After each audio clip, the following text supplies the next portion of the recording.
2026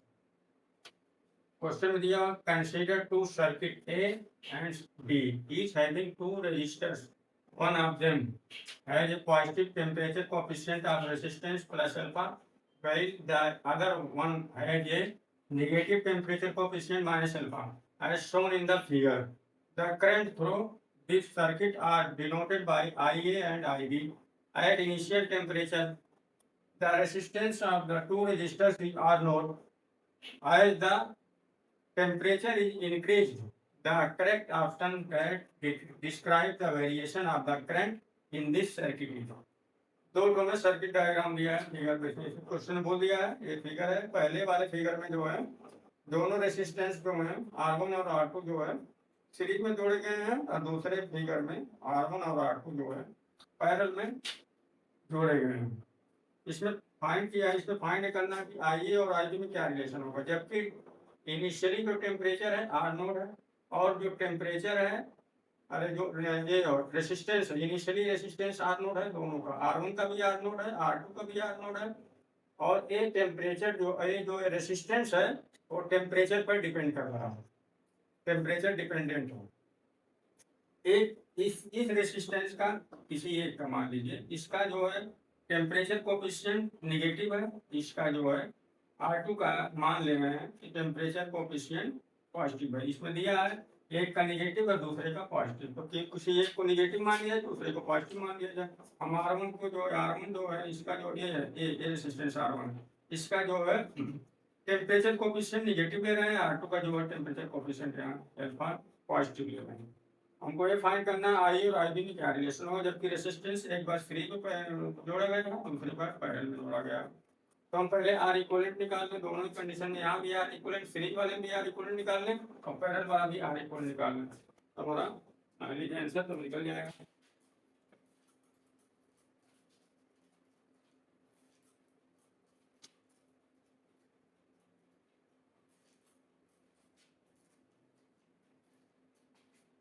अब देखा जाए हाँ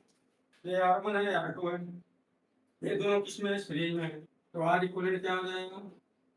आर इक्वलेंट हमारा आ जाएगा R1 प्लस R2 R1 कितना है टेम्परेचर डिपेंडेंट हो गया ना टेम्परेचर डिपेंडेंट है इनिशियली आर नोड है टेम्परेचर पर डिपेंड कर रहा है तो R1 equal to R naught 1 plus alpha delta T हो जाएगा R2 equal to R naught plus 1 plus alpha delta T हो जाएगा क्योंकि यहाँ टेम्परेचर कोएफिशिएंट पॉजिटिव है R2 में और यहाँ जो है नेगेटिव है तो R1 R2 का वैल्यू लिख दिया जाए कितना आएगा आर नोड ब्रैकेट में 1 minus alpha delta T R2 कितना है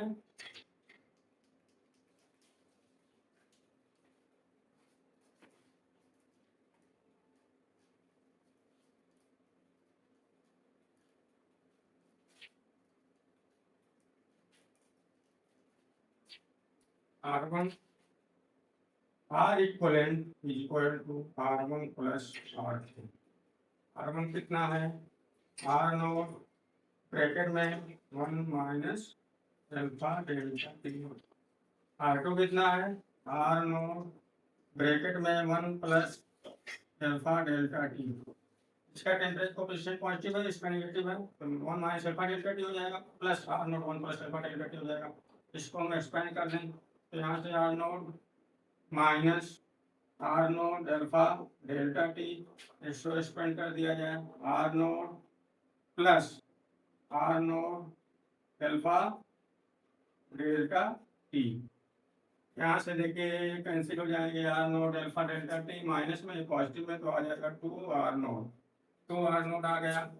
एक बैटरी लगी हुई जिसका पोटेंशियल जो है V या EMF V है तो आइए यहाँ से IA निकाल लें आइए हमारा क्या आ जाएगा IA equal to V upon 2 R naught ये जो एक कांस्टेंट वैल्यू आ रही है टेम्परेचर पर डिपेंड नहीं कर रही है ये टेम्परेचर पर डिपेंड नहीं करेगी जो सीरीज वाले अब पैरेलल वाला चेक कर लिया जाए पैरेलल वाला चेक कर लिया जाए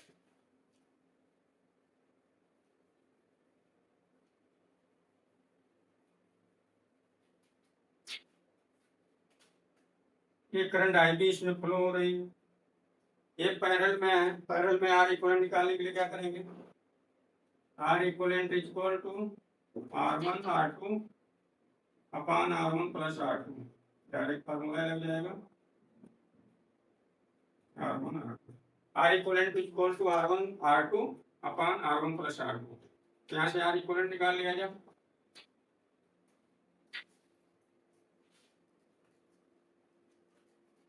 वही सबका पुट किया जाए। R equivalent is equal to R1 कितना है, वही है R नोट 1 माइनस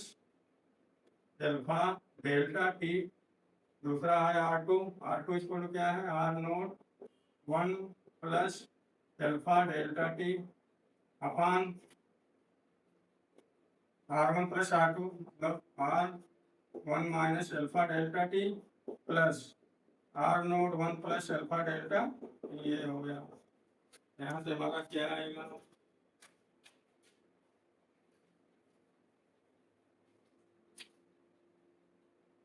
हमारा आई ए निकल चुका है, आई ए हमारा निकल चुका है। आई ए कितना आया है, बी अपान 2 R नोट, एक कांस्टेंट है,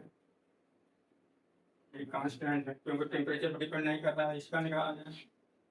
आर नोट स्क्वायर हो जाएगा, दोनों का मल्टीप्लाई करेंगे, इसका मल्टीप्लाई करेंगे तो हो जाएगा 1 minus alpha delta T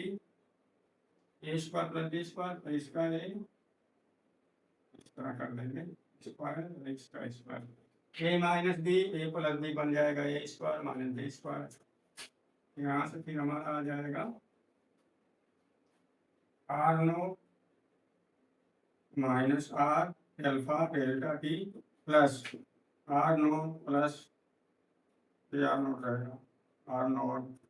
alpha delta T. यहाँ देखिए फिर कट जाएंगे दोनों, 2 R नोट नीचे आ जाएगा,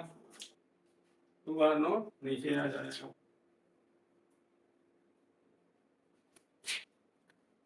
यहाँ निकाला जाए क्या आ जाएगा, आर नोट स्क्वायर, यहाँ से 1 का स्क्वायर, देखिए इसमें आके बहुत स्मॉल वैल्यू रहेगी, 1 से बहुत छोटी वैल्यू रहेगी, तो आ जाएगा इसमें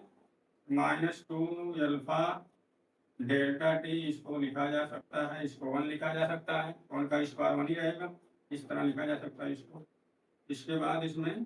2 R नोट ये हो गया, R नोट से R नोट कट गया, कितना आ जाएगा R नोट बाई 2, यहाँ से 1 माइनस 2 अल्फा डेल्टा टी ये आ गया हमारा।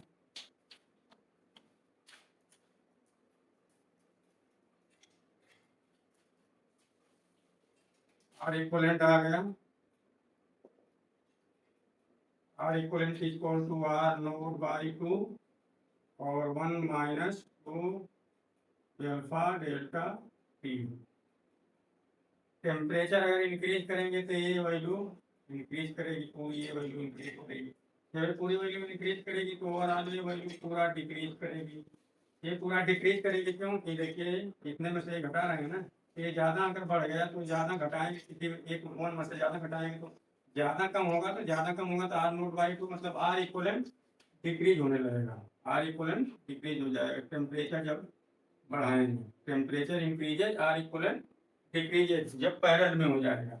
जब R इक्वलेंट डिक्रीजेज हो जाएगा तो आई बी क्या हो जाएगा, इसमें करंट आई बी फ्लो हो रही है, आई बी इंक्रीजेज। तो हमारा करेक्ट ऑप्शन कौन सा सही होगा, करेक्ट ऑप्शन देखिए इसमें फर्स्ट ऑप्शन में क्या दिया, both I and I B remains constant. ये तो नहीं होगा क्योंकि आई ए कांस्टेंट है, ये तो टेम्परेचर पर डिपेंड करेगी, आई बी टेम्परेचर पर डिपेंड करेगी, क्योंकि आर इक्वलेंट जो निकालेंगे आर इक्वलेंट डिक्रीज कर रहा है, टेम्परेचर जैसे इंक्रीज हो रहा है, आर इक्वलेंट जब पैरेलल में जोड़े हैं तो आर इक्वलेंट डिक्रीज कर रहा है, मतलब इसमें जो करंट आई बी फ्लो हो रही है, R1 R2 पैरेलल में है, तो ये जो पैरेलल में है तो इनका जो टेम्परेचर जब इंक्रीज करेगा तो आर इक्वलेंट कम आने लगेगा, आर इक्वलेंट डिक्रीज करने लगेगा, आर इक्वलेंट जब डिक्रीज करने लगेगा तो वो जो है आई बी, इसमें करंट आई बी फ्लो हो रही है तो आई बी क्या हो जाएगी, इंक्रीज हो जाएगी। Temperature increases R equivalent decreases, current I B is increases. तो हमारा देखिए सेकंड ऑप्शन क्या दिया, I A is remains constant while I B is increases. I A देखिए कांस्टेंट टेम्परेचर डिपेंडेंट नहीं है और आई बी टेम्परेचर डिपेंडेंट है, टेम्परेचर इंक्रीज होगा तो आई बी इंक्रीज होगी, तो हमारा करेक्ट ऑप्शन ये हो जाएगा IA remains constant, IB increases. Correct option is B. B is the correct option. Second option is correct.